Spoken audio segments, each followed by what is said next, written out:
Hello વિદ્યાર્થી મિત્રો, ધોરણ 12ના ફિઝિક્સના વિડિયો લેક્ચરમાં આપ સૌનું હાર્દિક સ્વાગત છે. આજે આપણે ઉદાહરણના જે દાખલાઓ છે એ જોશું.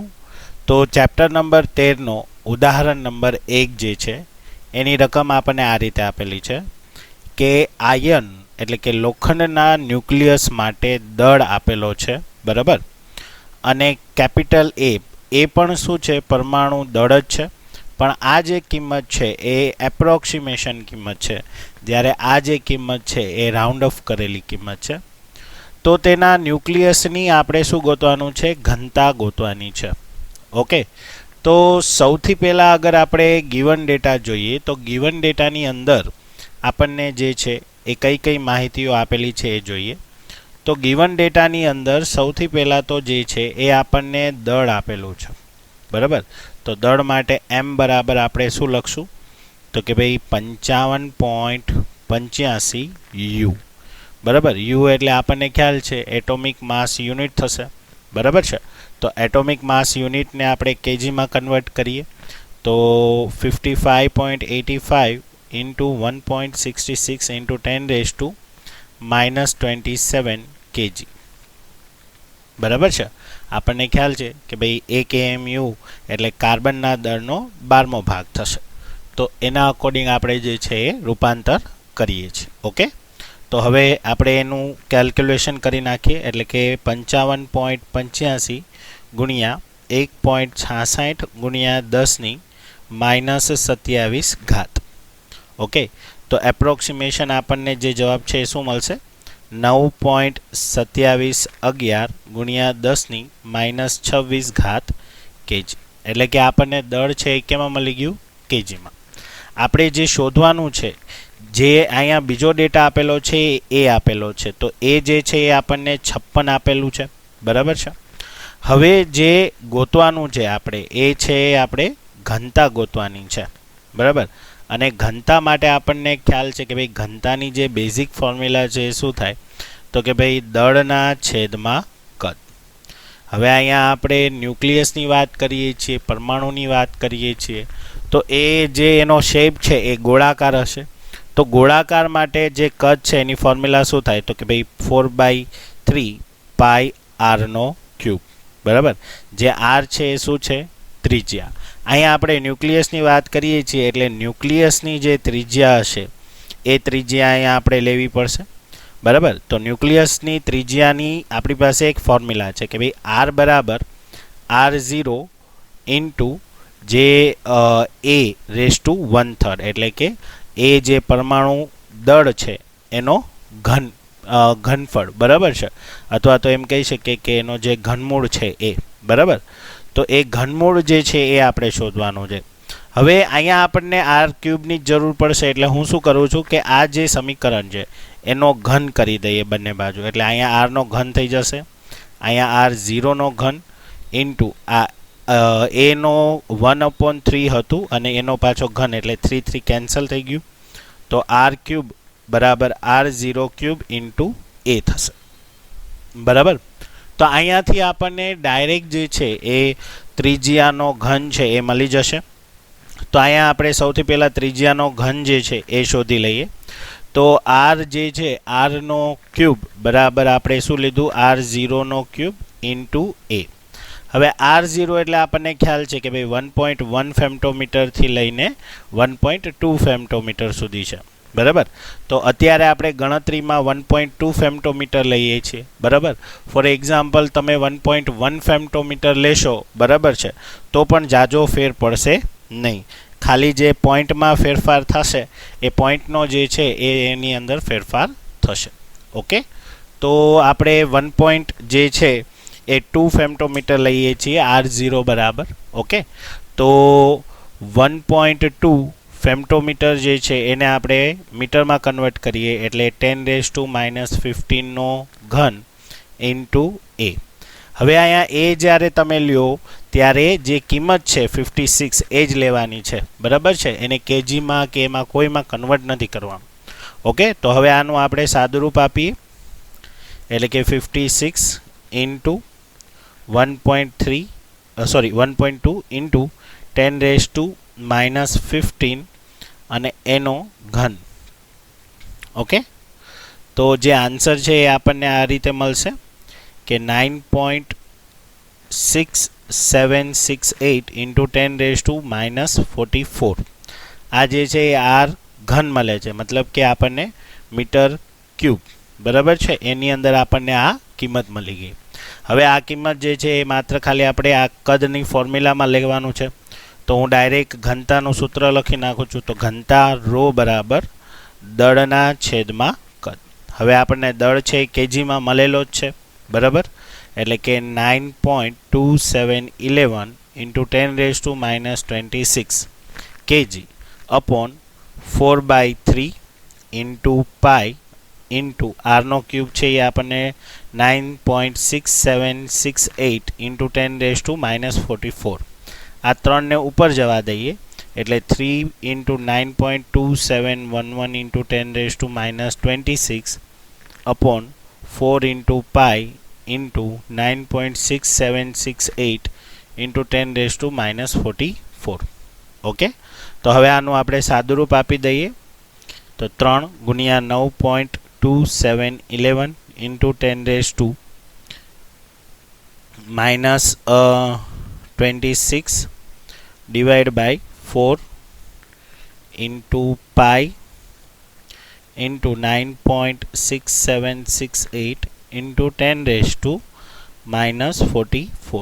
તમારી પાસે સાદું કેલ્ક્યુલેટર હોય તો તમે બેયને સેપરેટલી પહેલાં કેલ્ક્યુલેટ કરી શકો અને ત્યારબાદ એનું ભાગાકાર કરી નાખવાનું. ઓકે, તો આન્સર જે છે એ આપણને મળે છે 2.2872 ઇન્ટુ 10⁻17 kg પર મીટર ક્યુબ. તો આ જે છે એ આપણો શું થશે, આન્સર થઈ જશે. Okay, clear. તો આ રીતે જે ઉદાહરણ 13.1 છે એ પૂર્ણ થાય છે. ત્યારબાદ નેક્સ્ટ જે ઉદાહરણ છે એ જોઈએ.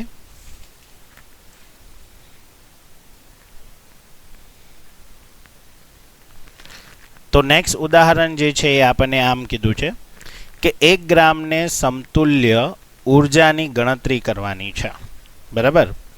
એટલે કે આપણને જે દળ છે એ આપેલો છે. તો જે દળ છે એ 1 ગ્રામ આપેલો છે. તો સૌથી પહેલાં તો આ 1 ગ્રામને આપણે કેજીમાં કન્વર્ટ કરશું. તો 1 ગ્રામ એટલે જે છે 10⁻³ kg થશે, બરાબર છે. હવે આને સમતુલ્ય ઉર્જા શોધવાની છે. તો આઇન્સ્ટાઈનની જે થિયરી છે એ આપણે લેશું E બરાબર mc², બરાબર. તો m જે આપણને આપેલો છે શું, 10⁻³ અને c એટલે 3 ઇન્ટુ 10⁸ નો સ્ક્વેર થશે એટલે 10⁻³ ઇન્ટુ આ 3નો વર્ગ એટલે 9 અને આ 8 16. એટલે આનું જ્યારે તમે સિમ્પ્લિફિકેશન કરશો એટલે 9 ગુણ્યા 10ની જે 13 ઘાત છે એ તમારો આન્સર થશે ઇન ટર્મ્સ ઓફ જૂલ, બરાબર. આપણને ઉર્જાના સંદર્ભમાં જ કીધું છે અને કીધું નથી કે ભાઈ મેગા ઇલેક્ટ્રિક વોલ્ટમાં ફેરવો, અધરવાઇઝ આપણે કન્વર્ટ કરત.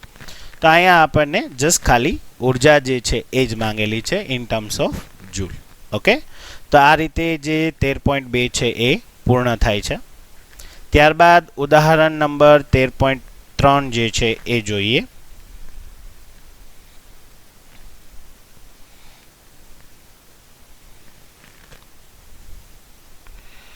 તો જો ઉદાહરણ 13.3 જે છે એ આપણને શું કહે છે કે એક એટોમિક માસ યુનિટને સમતુલ્ય પ્રથમ ઉર્જા જૂલમાં અને પછી મેગા ઇલેક્ટ્રિક વોલ્ટમાં શોધો.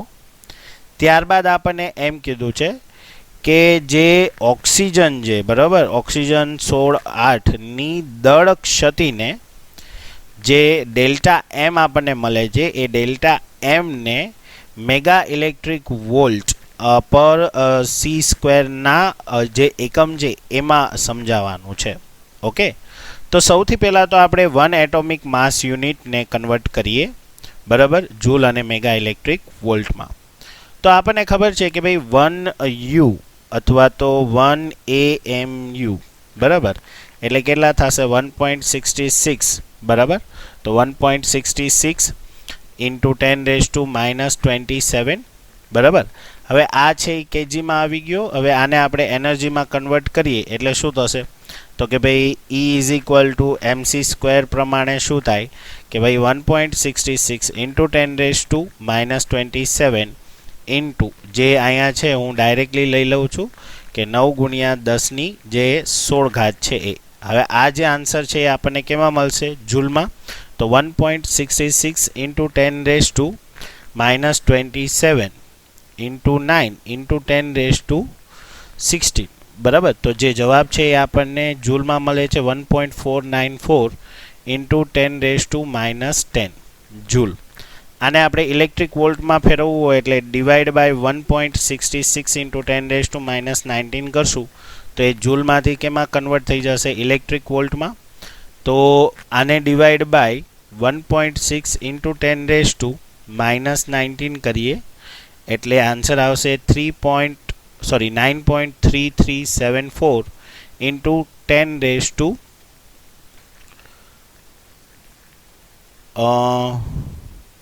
જે છે એ 1.494 into 10⁻10 divided by 1.66 or 1.6 into 10⁻19 એટલે જે આન્સર છે એક second 1.494 into 10⁻10 divided by 1.6 into 10⁻19 એટલે 93375 ઇન્ટુ 3 ને 3 6 ને 2 8 જે છે એ ઇલેક્ટ્રિક વોલ્ટમાં થઈ જશે બરાબર. હવે આને તમારે મેગા ઇલેક્ટ્રિક વોલ્ટમાં લેવું એટલે 10⁶ થશે એટલે અહીંયાથી 2 જે છે એ આને આપણે જોઈએ તો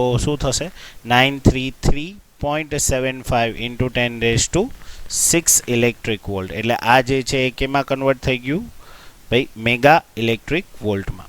તો જો આ જે ડેટા છે એ ખાસ યાદ રાખો જ્યારે પણ તમારે એક યુને કન્વર્ટ કરવું હોય મેગા ઇલેક્ટ્રિક વોલ્ટમાં તો એપ્રોક્સી આટલું વેલ્યુ આવે પણ ગણતરી માટે આપણે જે છે એ 931.5 મેગા ઇલેક્ટ્રિક વોલ્ટ લેવાનું છે બરાબર.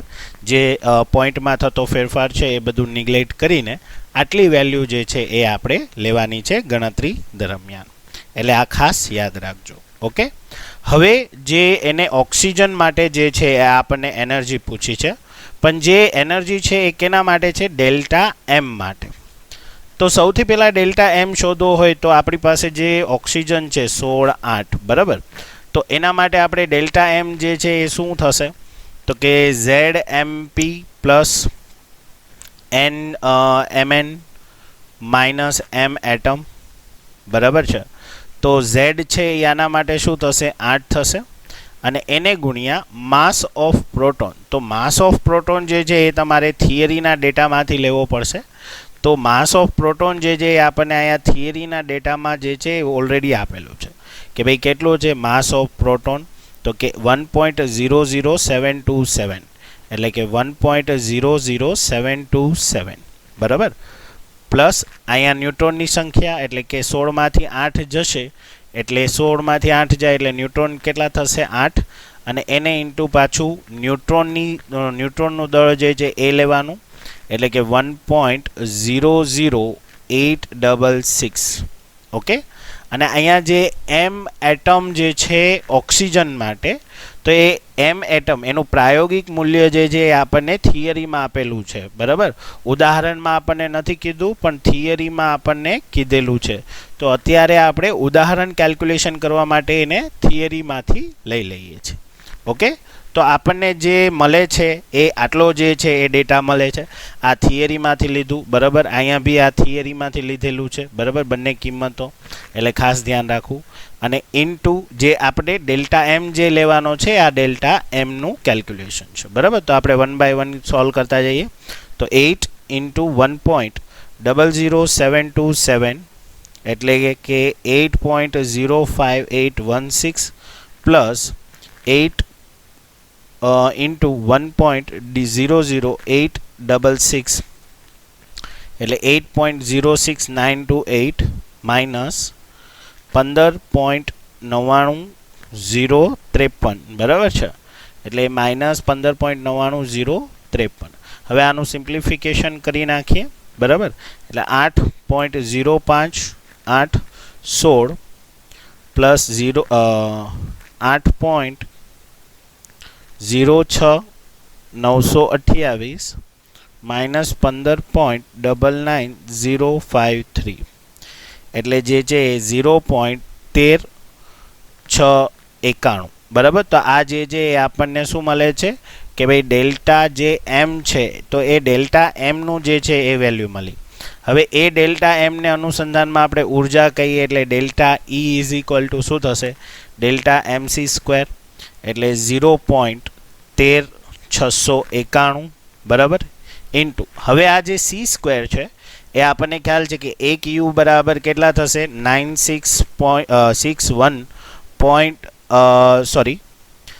931.5 મેગા ઇલેક્ટ્રિક વોલ્ટ બરાબર. તો આ ડાયરેક્ટલી આપણે લઈ લઈએ 931.5 મેગા ઇલેક્ટ્રિક વોલ્ટ એટલે ઇન્ટુ 931.5 એટલે જે આન્સર છે એ કેટલો આવશે 127.5316 બરાબર મેગા ઇલેક્ટ્રિક વોલ્ટ.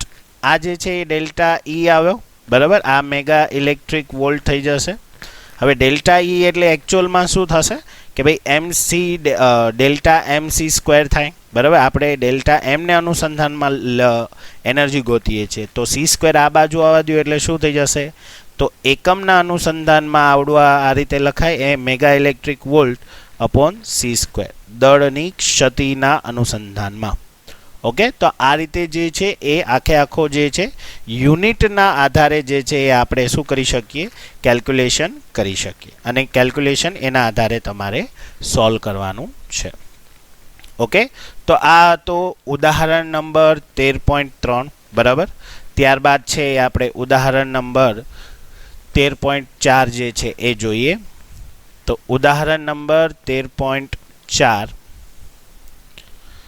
તો ઉદાહરણ નંબર 13.4 જે છે એની જે રકમ છે એ આપણને આ રીતે આપેલી છે.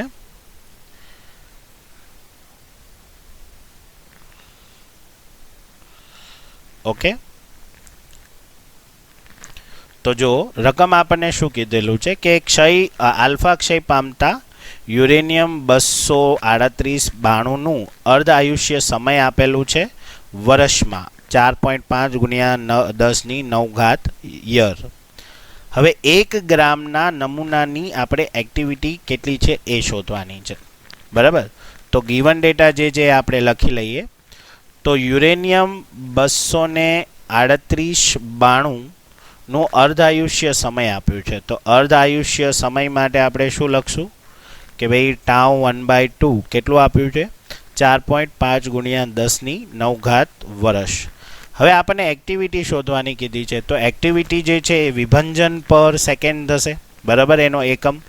તો સેકન્ડમાં લેવા માટે આપણે આ જે વેલ્યુ છે એને સેકન્ડમાં કન્વર્ટ કરીએ એટલે 4.5 × 10⁹ બરાબર 24 કલાકની 3600 સેકન્ડ અને એવા 365 દિવસ.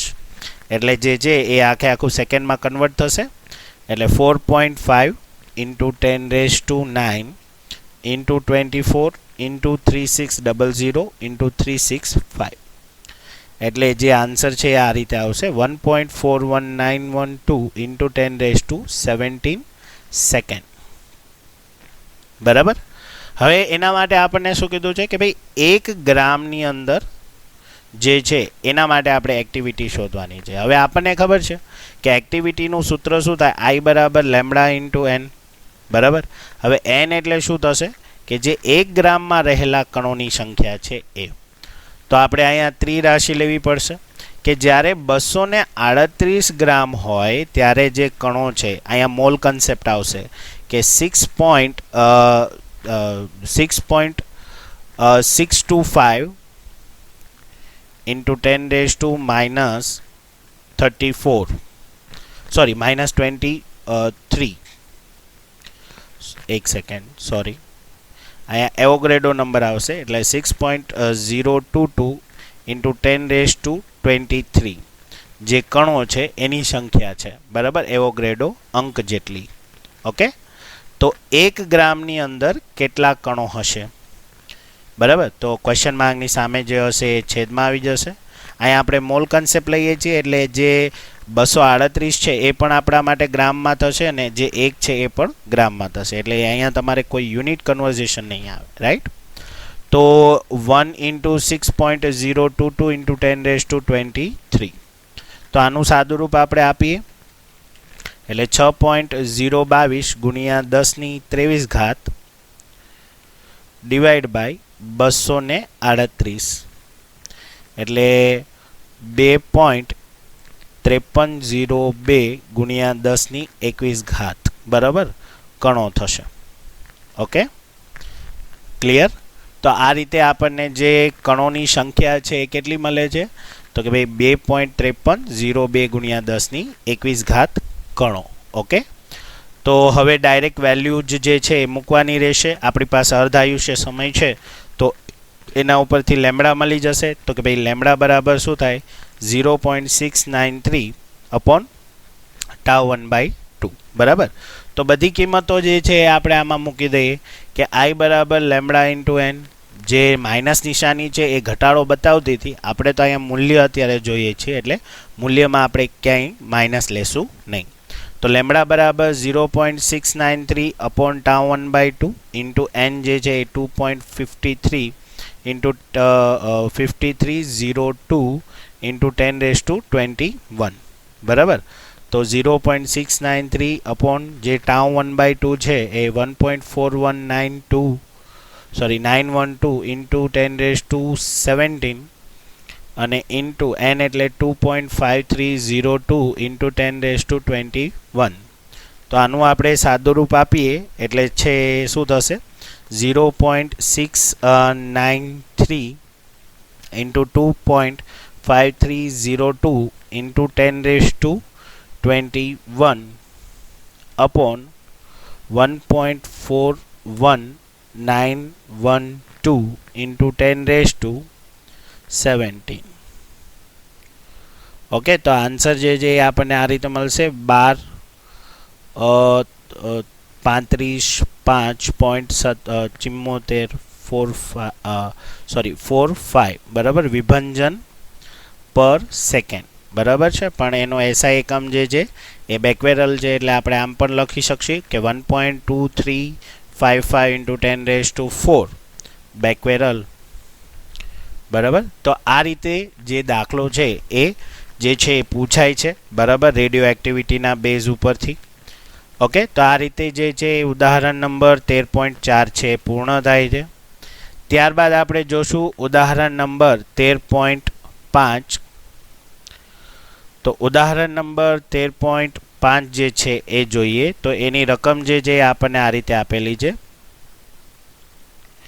કે ટ્રિટિયમ જે છે, બરાબર, ટ્રિટિયમ તત્વનો 12.5 વર્ષનો અર્ધાયુષ્ય સમય આપેલો છે અને બીટા ક્ષય માટે જે 25 વર્ષ પછી એ નમૂનામાં કેટલો અંશ અવિભંજિત રહેશે, બરાબર. એટલે અર્ધાયુષ્ય સમય પણ વર્ષમાં છે અને આપેલો સમય પણ વર્ષમાં છે એટલે વર્ષ જે છે કેન્સલ થઈ જશે. અહીંયા તમને થિયોરિટિકલી કહી દીધું છે પણ આપણે કેલ્ક્યુલેશન કરીએ તો જો અર્ધાયુષ્ય સમય આપણને આપેલો છે તો અર્ધાયુષ્ય સમય માટે આપણે શું લખશું કે ભાઈ τ1/2 કેટલા વર્ષ આપેલો છે કે ભાઈ 12.5 વર્ષ, બરાબર. અને કેટલા વર્ષ માંગેલા છે તો કે આપેલ અથવા તો માંગેલ વર્ષ જે છે એ ટી બરાબર 25 વર્ષ છે અને આપણે શોધવાનું છે શું તો કે અવિભંજિતનો અંશ. હવે અંશ મતલબ બેઝિકલી શું થાય જ્યારે અવિભંજિત છે તો n પણ અવિભંજિત છે ને n0 પણ, તો એનો રેશિયો જે છે એ ઓલમોસ્ટ માંગેલો હોય, બરાબર. તો આનો રેશિયો આપણે શોધવાનો છે. તો બેઝિકલી આપણે જે શોર્ટકટ એક ફોર્મ્યુલા જોઈતી એનો આપણે અહીંયા ડાયરેક્ટ યુઝ કરી શકીએ તો કે ભાઈ n/n0 = 1/2 રેઝ ટુ n, જ્યાં n આપણે કિંમત શું લીધી હતી t/τ1/2. તો n/n0 is equal to 1/2. T કેટલો આપેલો છે 25 અને જે τ1/2 છે એ 12.5 બરાબર. તો n/n0 જે છે એ 1/2 બરાબર. અને આ થઈ જશે કેન્સલ કરશો એટલે બે આન્સર આવશે બરાબર. એટલે 25 ડિવાઈડ બાય 12.5 એટલે 2 બરાબર. 25 ડિવાઈડ બાય 12.5 એટલે બે આન્સર આવશે. એટલે રેઝ ટુ 2 એટલે 1/4 થશે બરાબર. 2 નો વર્ગ 4. તો આ રીતે n/n0 નો જે રેશિયો છે 1/4 આન્સર આવશે એટલે ચતુર્થાંશ જેટલો બરાબર. તો એ જે છે એ તમને ડાયરેક્ટલી એને આપી દીધું છે થિયરીમાં, પણ આપણે આ રીતે કેલ્ક્યુલેશન કરવાનું છે. બેઝિકલી જે ફોર્મ્યુલા છે એ લઈ લેવાની n/n0 બરાબર. એનો જે n/n0 ratio is equal to 1/2 raise to n, જ્યાં n જે t/τ1/2 છે. આ થિયરી આપણે જોઈ ગયેલા હતા બરાબર છે. તો આ રીતે જે છે એ ઉદાહરણના દાખલા 13.5 સુધી જે છે એ આજે આપણે અહીંયા સુધી રાખશું બરાબર છે. નેક્સ્ટ વિડીયો લેક્ચરમાં એના પછીની જે કાંઈ થિયરીઓ છે અથવા તો એના અનુસંધાનમાં જે દાખલાઓ છે એની આપણે ચર્ચા કરશું. થેન્ક યુ વિદ્યાર્થી મિત્રો.